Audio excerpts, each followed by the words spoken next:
So I've got Brad Thompson. Is Brad right? Is that Yeah. okay? Yeah, that works.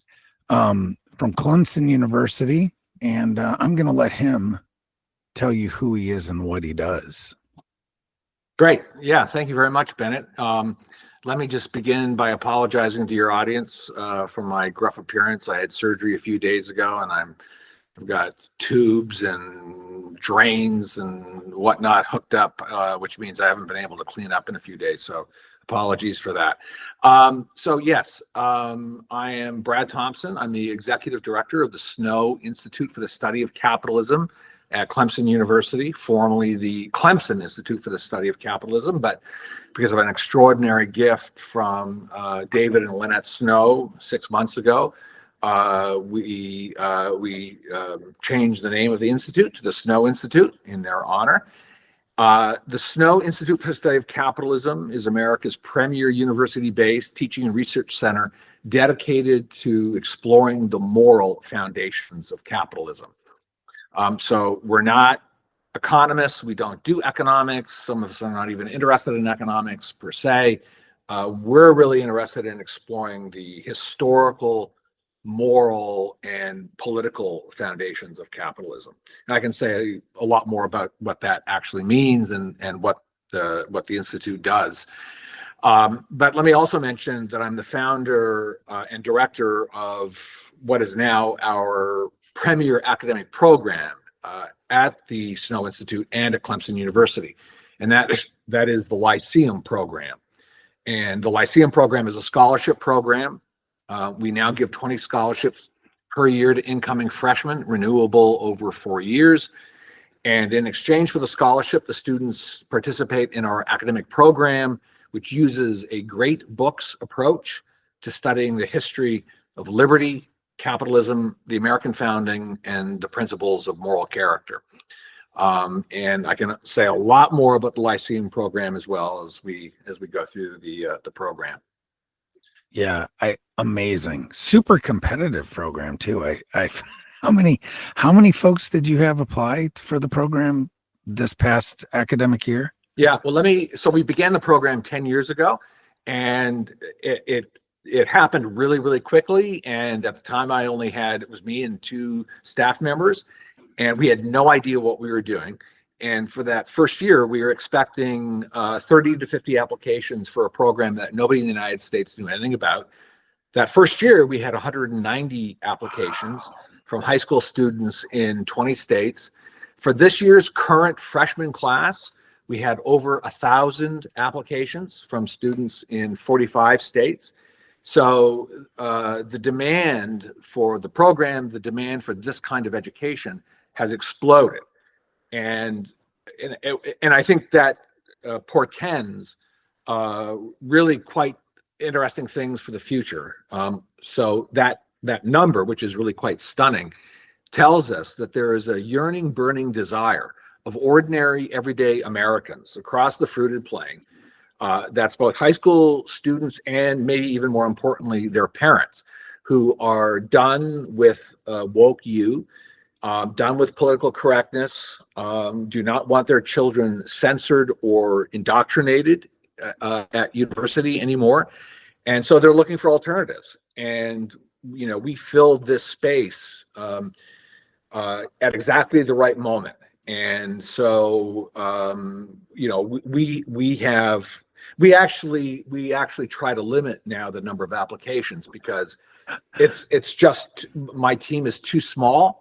And we have the most competitive, literally the most competitive application process in the country, by which I mean not only just in terms of the ratio between the number of applicants and the number we accept, but we actually have a real application, right? We have a 19th century level quality application, which is to say we require our applicants to write 3 essays, and they're not your typical infantile, why do you want to go to college? Why do you want to dig wells in Guatemala question? The questions we ask, for instance, are to identify the book that has most influenced your life and to explain why. We have a second question that asks the following: why be moral? And then a third question asking them to identify the relationship between a free society and politics. So these are real applications, but that, of course, that means with 3,000 applications, or sorry, 1,000 applications and 3 essays, that's 3,000 essays that my team has to read.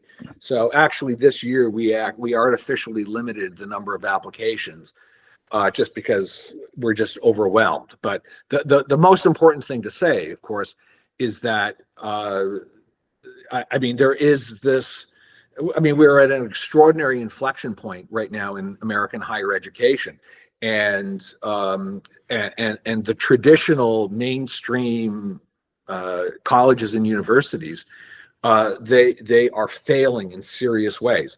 And let's take the most obvious example of the so-called Ivy League.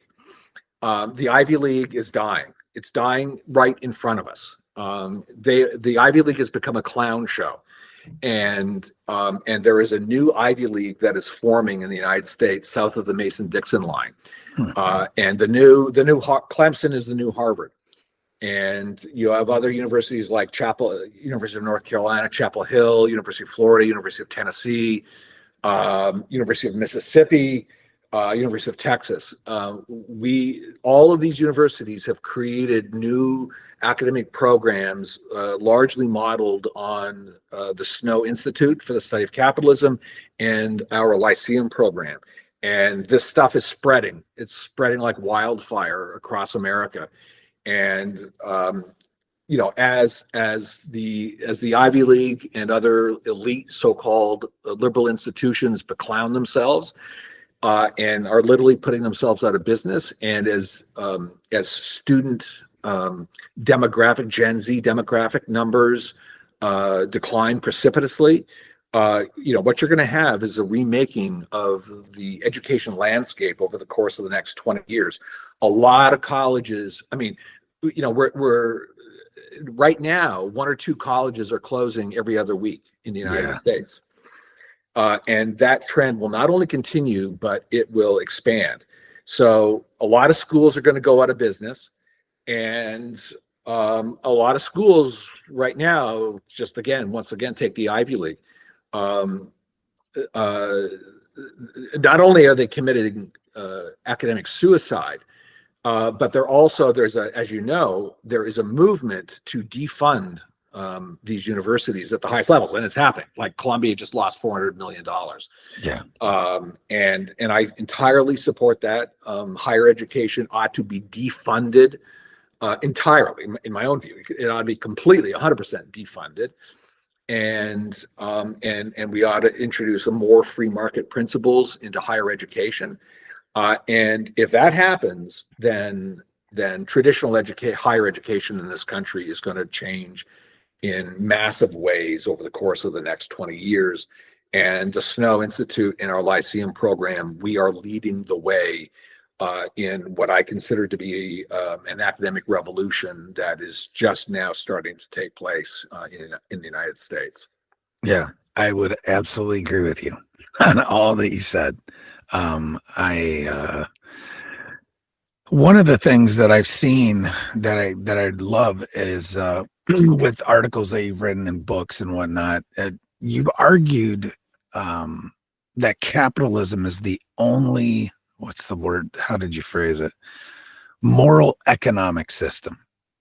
Can you explain what you mean and why you believe it's superior to alternatives like socialism or mixed economies?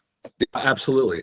So let me begin by actually defining my terms. So when I speak of capitalism, I speak only of what I call laissez-faire capitalism. Gotcha. And laissez-faire capitalism, laissez-faire means let it be or hands off. And the question is, who should let it be? Whose hands should be kept off? Which, and the answer is government. Yes. Government should have no role in a laissez-faire capitalist economy. So what that really means, actually, is that laissez-faire capitalism is not primarily an economic system. It is first and foremost a political system. It's about how you arrange your political institutions relative to the economy. And so I would say the second part of my definition of capitalism, or of laissez-faire capitalism, is that it requires a complete separation of economy and state, in the same way that in the United States we have a separation of church and state, and in the same way that we should but don't yet have a separation of school and state. And the government has no role, no business in controlling, managing, regulating, or taxing the economy. And so that's that. And you have to, and when the government frees up the economy, then what you do is you leave properly self-interested individuals to produce, to trade in a market economy that is regulated by supply and demand, and profit and loss. The market economy is a self-regulating economic system, and so that is the economic system that I define as laissez-faire capitalism. And so the question then is, why do I consider this to be the only moral and just social system? Because it's the one and only system that leaves individuals free to pursue their own happiness, and most importantly, properly understood, laissez-faire capitalism is the one and only economic system, political economic system, that has as its primary purpose the protection of individual rights. No other economic political system has that as its goal. So top-down command economies, such as first, let's say, socialist and communist economies, they are premised entirely on the government controlling, regulating, and taxing both production and trade. And that is, in my view, immoral. It's immoral because it uses the coercive force of the state to control what people think and how they associate with other people. And in a free society, coercive force, that is to say, more particularly, the initiation of physical force against private individuals is immoral. And capitalism, laissez-faire capitalism, is the only system that leaves individuals free to pursue their own rational self-interest. Wow. Okay. That's awesome. I again totally agree with you. You're speaking my language. Outstanding. So when it comes to like the U.S. has historically been it's been the world's dominant economic power, right? Which has been reinforced its global influence and military strength. And how does I'll use the term laissez-faire capitalism now, because that's what you're really talking about, because I feel like the word capitalism has been so twisted, right?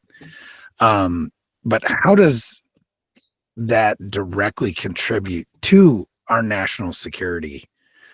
And like, what threats arise when we move towards more government intervention in the economy? Does that make sense?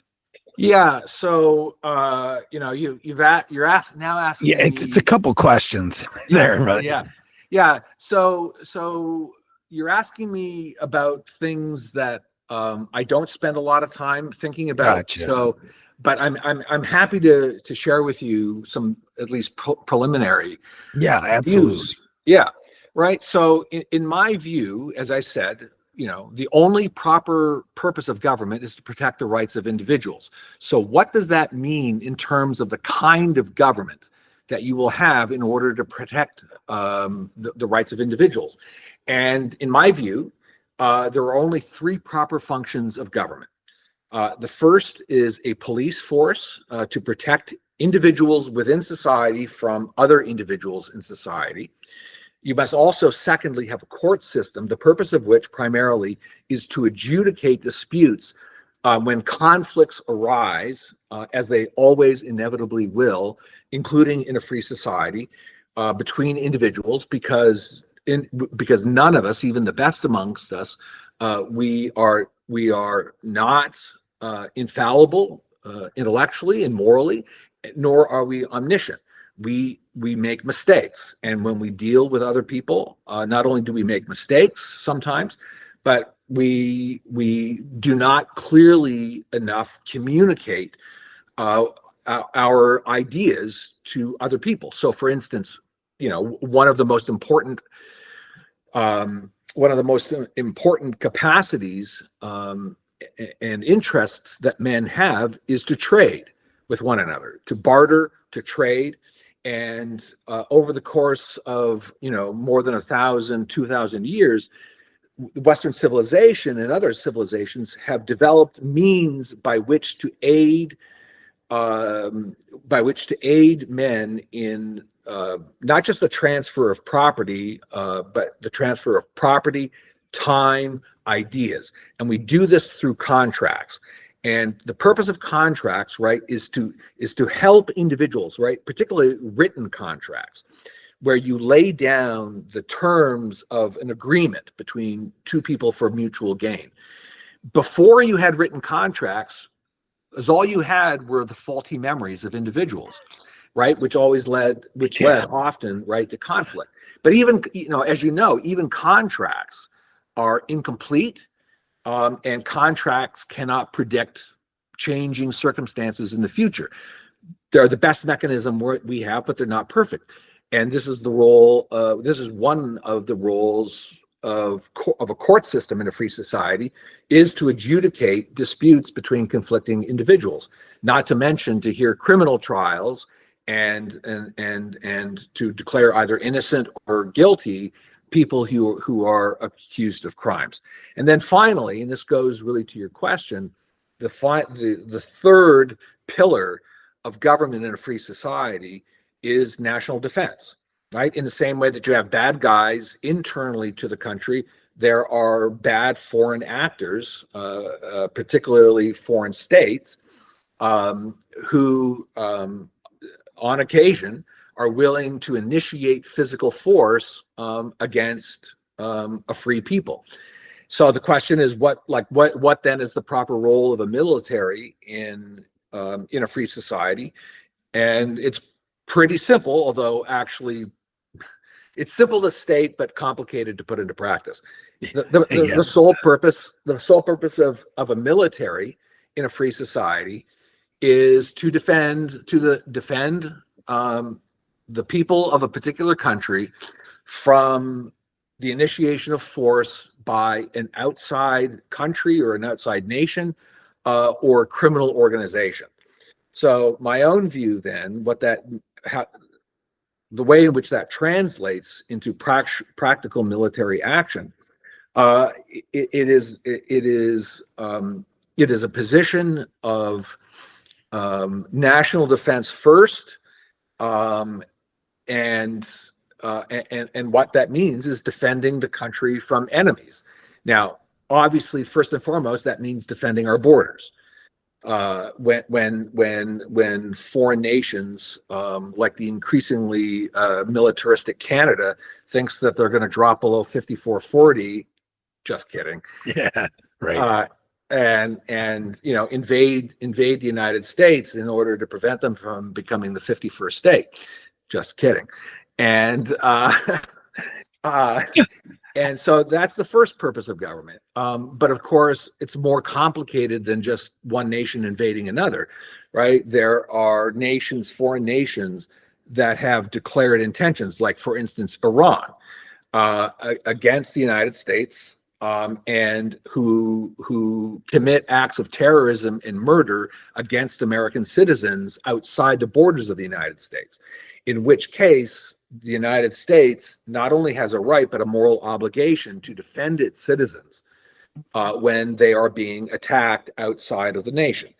outside of the boundaries of the United States. And I believe it is a proper role of the United States military to defend U.S. citizens outside the country. So, again, a couple of concrete examples. Let's say let's say there's a nation, an Islamic terrorist regime somewhere in the Middle East that bombs an American barracks in Lebanon.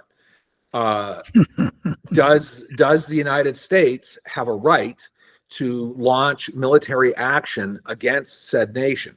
And the answer to that question is absolutely yes, it does. And not only does it have a right to do it, it should do it.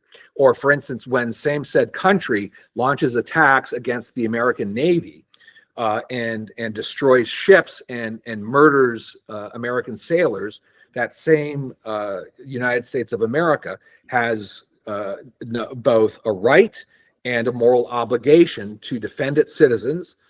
And if that is something that occurs time and time again, if nation A, an Islamic, imperialistic, fascistic regime, is over the course of a 40-year period taking American hostages and murdering U.S. citizens around the United States, that nation should lose entirely, 100%, its military capacity against American citizens.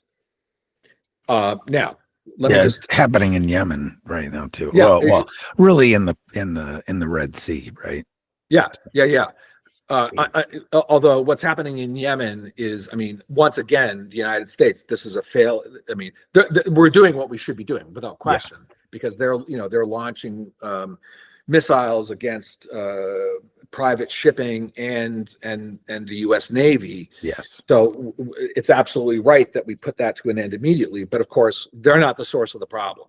Right. And correct. the real source of the problem has gone untouched for 40 years, and that is a major failing of American foreign policy. Yes. Now, let me add one last thing. I do not believe, under any circumstances, that it is the role or purpose of the government of the United States, or the role or the purpose of a free society, to be trying to, particularly using the American military, to promote so-called democracy around the world. So I am entirely opposed to, which we have seen over the course of the last 20 years, 30 years, attempts by the American government, including Republican administrations, who are trying to, who are involved in the business of regime change. And using the American military to support that regime change. And I'll give you one more concrete example. So let's take what's happening in another, now this is not quite Middle Eastern, but and let's say a nation adjacent to, in between Pakistan and Iran. That is a nation from which the worst attack on the United States in the post-World War period, where several thousand Americans were killed on September 11th. That was run by terrorist organizations supported by by regional national governments. The United States had a right and a moral obligation to go into that nation and to absolutely 100% destroy the enemy, which we did partially, but only partially. We let the rats out and we let the rats run, and that was a mistake. But an even bigger mistake was to think that we could change the cultural habits and mores and ideas of said country by going in and building roads and bridges and hospitals and schools for girls. I mean, this is utterly immoral. The idea that the United States would create a welfare state in a nation that is from which we were attacked is morally repulsive. So I am, and I think consistent with the principles of a free society, I am absolutely opposed to using the military force of the United States to export so-called democracy and American niceness to other nations. Right. Absolutely. Along those lines, but switching more to history, historical side, you've written a few books. The one that I have read is America's Revolutionary Mind, right? Yep. Which was fantastic, by the way. Thank you. And you one of your biggest arguments is that the American Revolution was deeply moral and philosophical. Yep. And what lessons can modern Americans take from that era?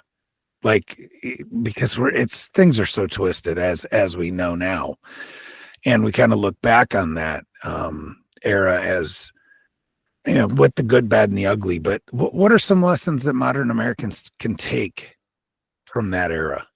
Yeah. So I would say there are two or three related ideas that they can take.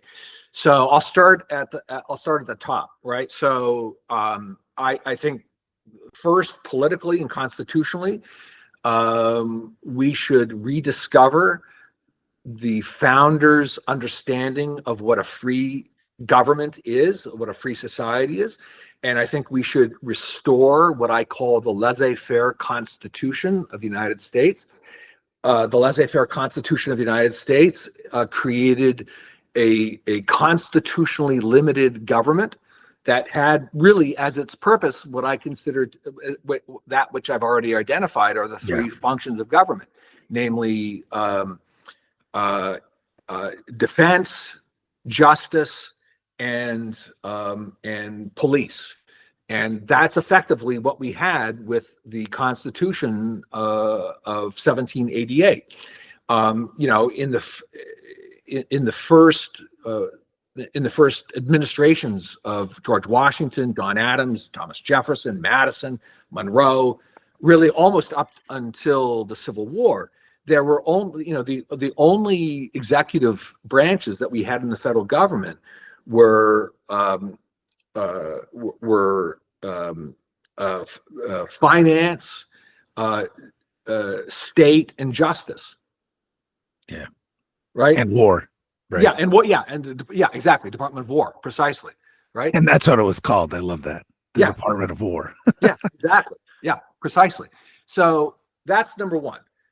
We ought to try as hard as we can to return to the founders' original laissez-faire Constitution. And I'm just utterly ecstatic today to learn that the current administration has just nixed the Department of Education at the federal level. This is the single most important domestic political event of my adult lifetime. And now that we've got the federal Department of Education out of business, we need to go after the other 50 state departments of education. Government should not be in the role of educating children. In the same way, if you do not want the government controlling, regulating, running Sunday schools, why would you want the government running regular schools Monday through Friday?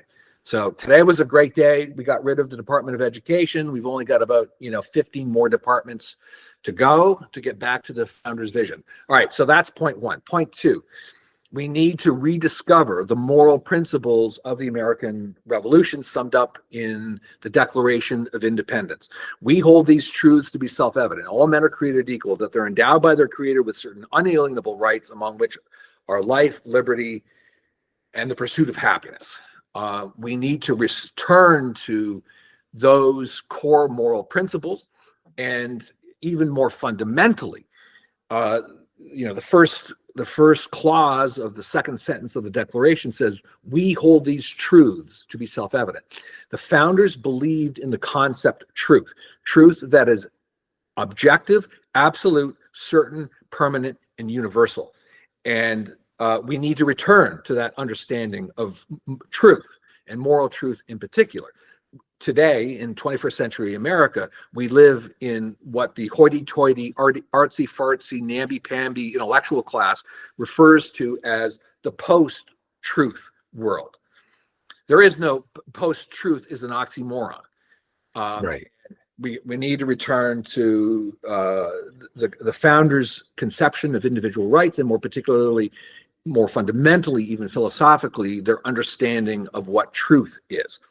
And then the third thing that I would say, and this might actually be the hardest thing, and I write about this in America's Revolutionary Mind, and that is it's absolutely imperative that we try to rediscover, recapture, and re-enliven what the revolutionary generation referred to as, quote, the spirit of liberty, the spirit of liberty.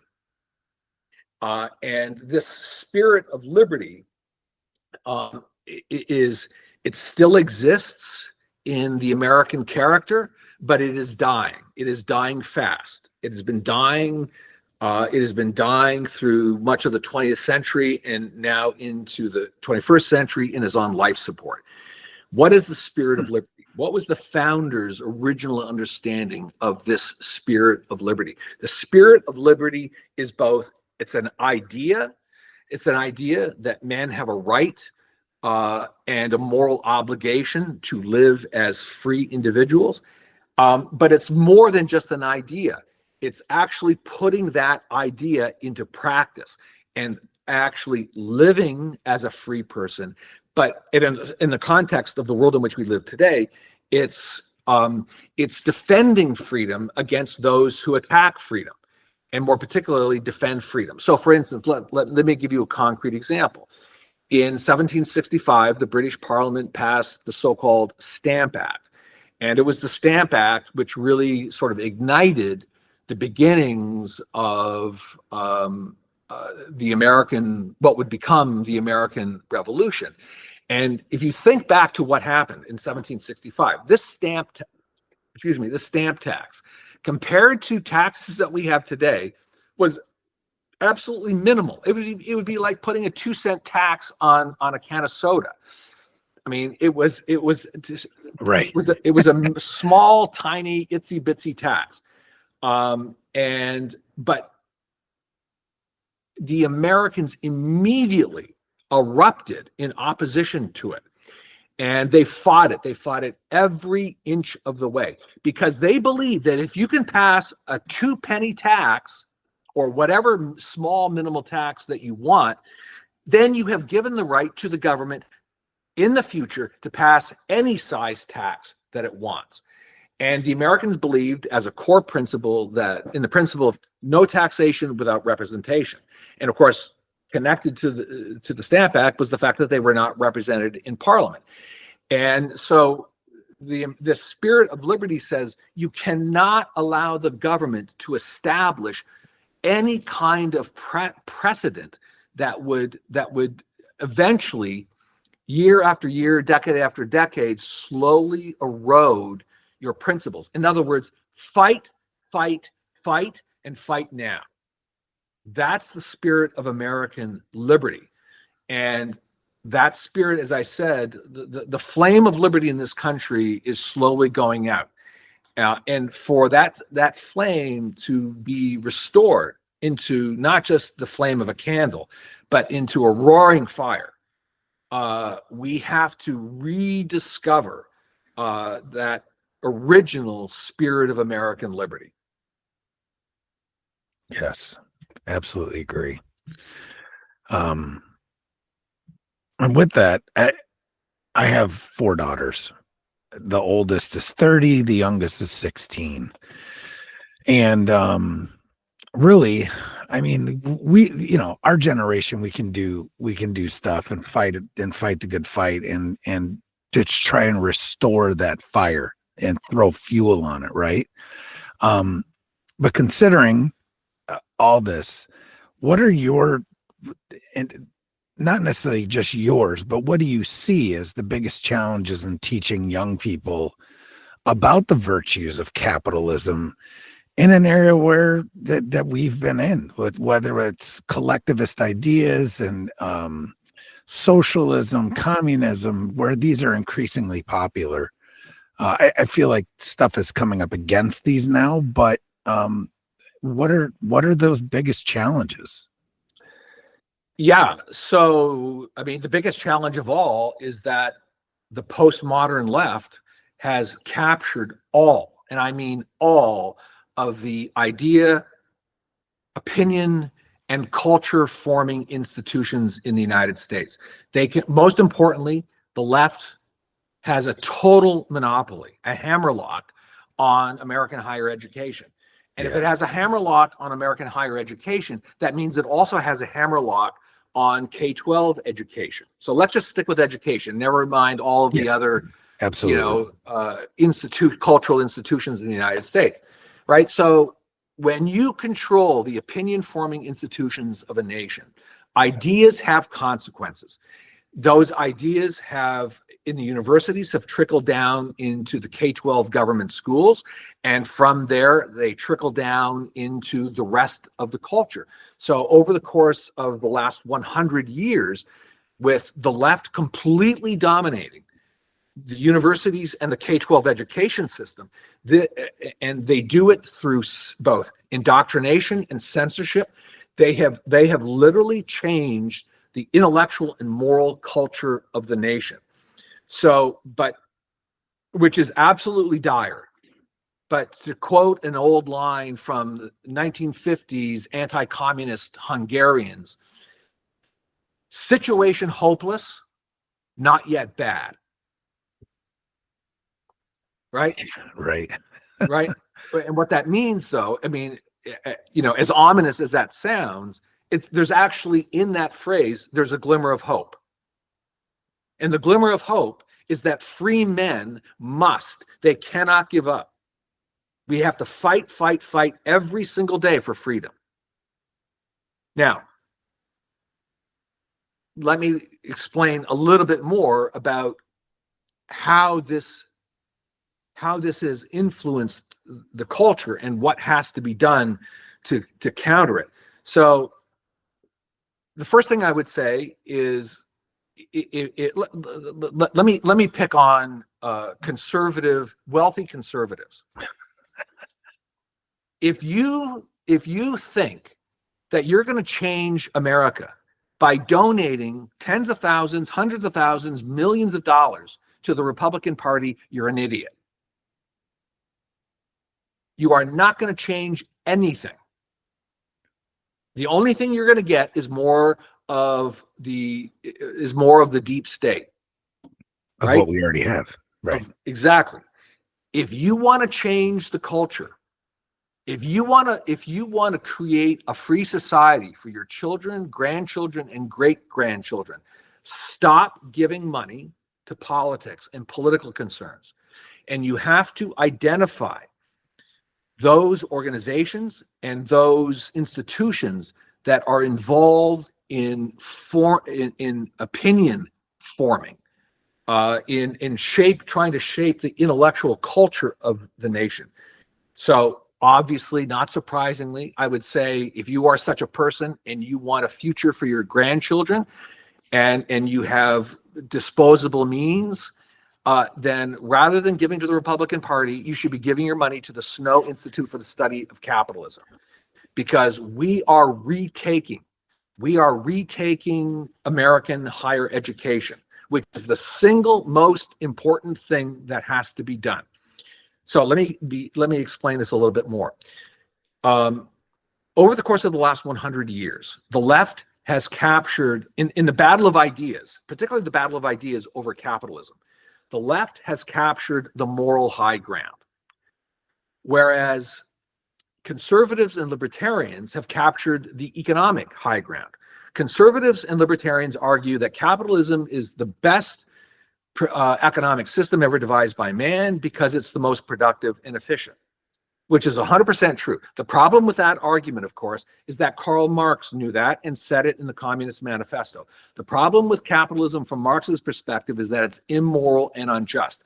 But in any battle of ideas between morality and economics over the course of time, morality always wins, which is why this country has been going down the road to socialism for 100 years. So that's why what we're doing at the Snow Institute is so important, because we're trying to recapture the moral high ground. So at a kind of macro level, that's what has to be done. We need to retake the universities, and if not retake the universities, we have to do what we claim that we do best, which is to think in the education space. We need to be entrepreneurial. We need to create new programs, new institutions. We need to create new colleges, new universities. We have to tear the corrupt system down, and we have to rebuild from the bottom up. Absolutely. Now, let me give you one more concrete example of what is being done to change things for the better. The single most important social revolution of the last 50 or 60 years in the United States is the homeschooling movement. Homeschooling movement is completely shaking the foundations of the education establishment in the United States. America's homeschooling mothers are the leaders of the revolution, and we have to do everything in our power to support homeschooling. I'll give you a concrete example just from the news in the last 24 hours. The state of Illinois, the fascist state of Illinois, is trying to control and regulate homeschooling in Illinois, with the eventual goal, right? The neo-fascist left now wants to abolish homeschooling, right? And if ever there were a hill to die on, it's homeschooling. My wife and I homeschooled our children for 18 years.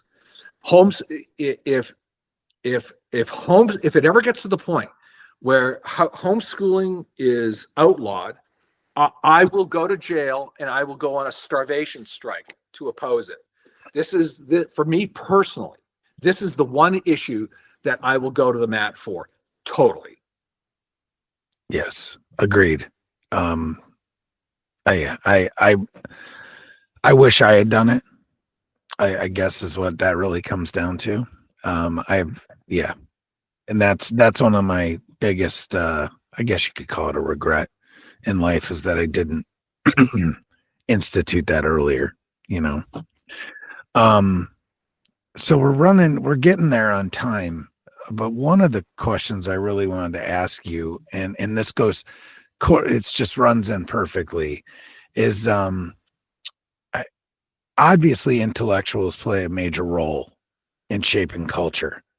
But how do we because we bring up academia has been wholly co-opted by the left. Yeah. But how do we get more intellectuals to advocate for capitalism and liberty, frankly? Like, how do we change those hearts and minds to then,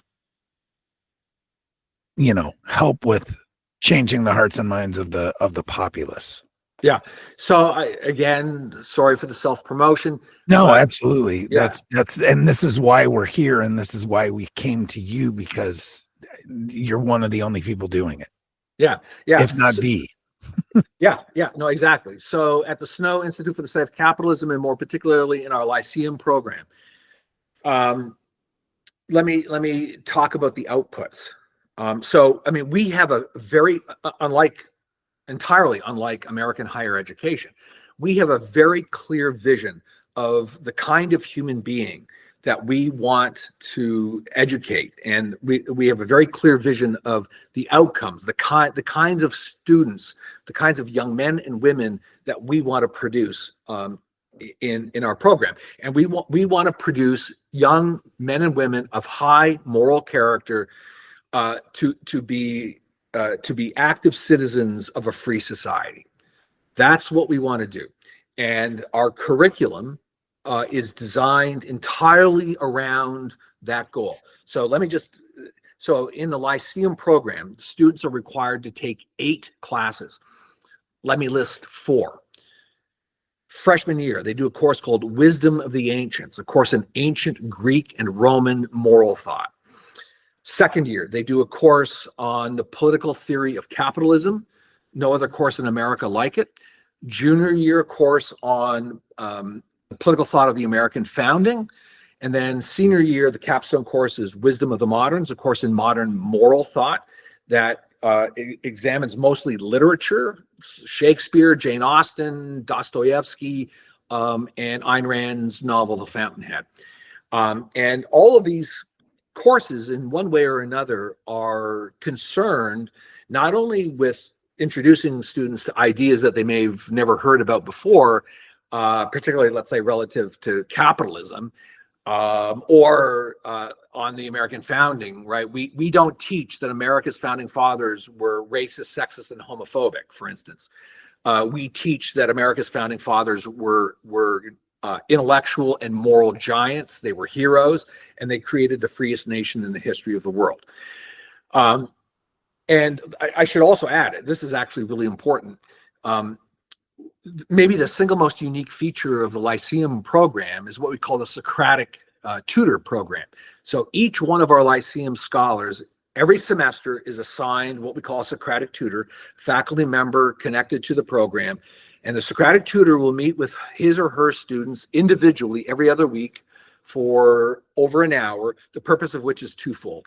First, to help these young men and women translate the ideas that they're learning in class. Let's say they're reading Aristotle's Nicomachean Ethics and Wisdom of the Ancients. And the question is, how does your typical 21st century young American translate Aristotle's ideas into their world here, now, today? Because we do not believe that there can or should be a dichotomy between ideas and action. And then secondly, most importantly, we want our young men and women to take very seriously the question of moral character, and their moral character in particular, because we believe that there is an intimate relationship between moral character and a free society. You cannot have a free society made up of moral reprobates. And so that's how we're trying to change the minds and souls of our students, or at least influence them. And let me leave this question with just a couple of data points. In the last 3 years, so to answer your question specifically, like, how do we do this? How do you actually change the culture? Well, let me give you some results. In just the last 3 years, the Lyceum program has produced 2 Fulbright scholars. It has produced Clemson University's first, only, and ever Rhodes Scholar, the most prestigious scholarship in the world. We have a student at Harvard Law School. We currently have 2 students who are clerking on the Federal Court of Appeals, one of whom will start clerking this summer for the Supreme Court of the United States. We have 3 students doing masters at Oxford, 1 at Cambridge, and we currently have 6 of our students doing PhDs in political philosophy at top-notch schools around the country. So that's how you do it, right? You replicate your own ideas through these young people, who then will go out into the world, and they're going to become professors and teachers and homeschooling parents and little league soccer and baseball and football coaches and ballet instructors. That's how you change. That's how we retake this country. Perfect. You actually answered the question that I was going to ask, is like planting a seed. What's one thing that people can do? That's kind of to wrap things up. What's somebody, like, whether it's me or it's just somebody listening to this, what can they do just to start down the road of teaching themselves and their children what we need to do to take the country back? Let's just say it that way, because that's what we have to do. What's like the best piece of advice that you could give? The single most important piece of advice I can give is you have to begin with yourself, right? So I hear young people all the time, right? I hear 20-year-olds all the time. What's your goal in life? My goal is to change the world, Right. right? Right. Which of course, on one hand is, admirable, I guess, but it's a conceit, and it's a Yeah. silly conceit, right? Why don't you begin by changing yourself first, right?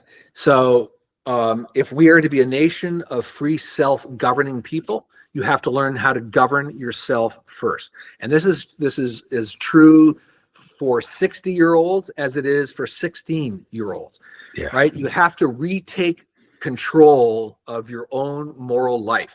You have to educate yourself, right? And there are lots of great things that you can read, books you can read. I mean, I would say go to go to the Snow Institute for the Study of Capitalism website, go to our Lyceum site, and look at the course syllabi for this course, Wisdom of the Ancients. Start reading some Aristotle, start reading some Cicero, and read Ayn Rand's novel, The Fountainhead. Yeah. That's the beginning of your own intellectual journey. And then the second thing I would say is it's no longer to be a couch potato. It's no longer good enough to be a conservative or libertarian or classical liberal or objectivist couch potato. You need to take action, and you need to and look. If you're just a regular, ordinary, everyday American and you're living in Hooterville, Indiana, your goal ought not to be Your goal ought not to be to change, what's going on in Washington. Your goal ought to be to change what's happening in Hooterville, right? Go to school board meetings. Go to school board meetings. Support homeschooling communities where you live. Go after the education deep state in your local community. Call them out. Demand that they stop drugging and mutilating children. Right? America's government schools are actively promoting the drugging and mutilation of children. This is the single most immoral act of my adult lifetime, engaged by the government of the United States. It must end, and you must fight against it, and you must do it now. And you don't have to have a college degree in order to do that. Agreed. Brad, it's an amazing episode.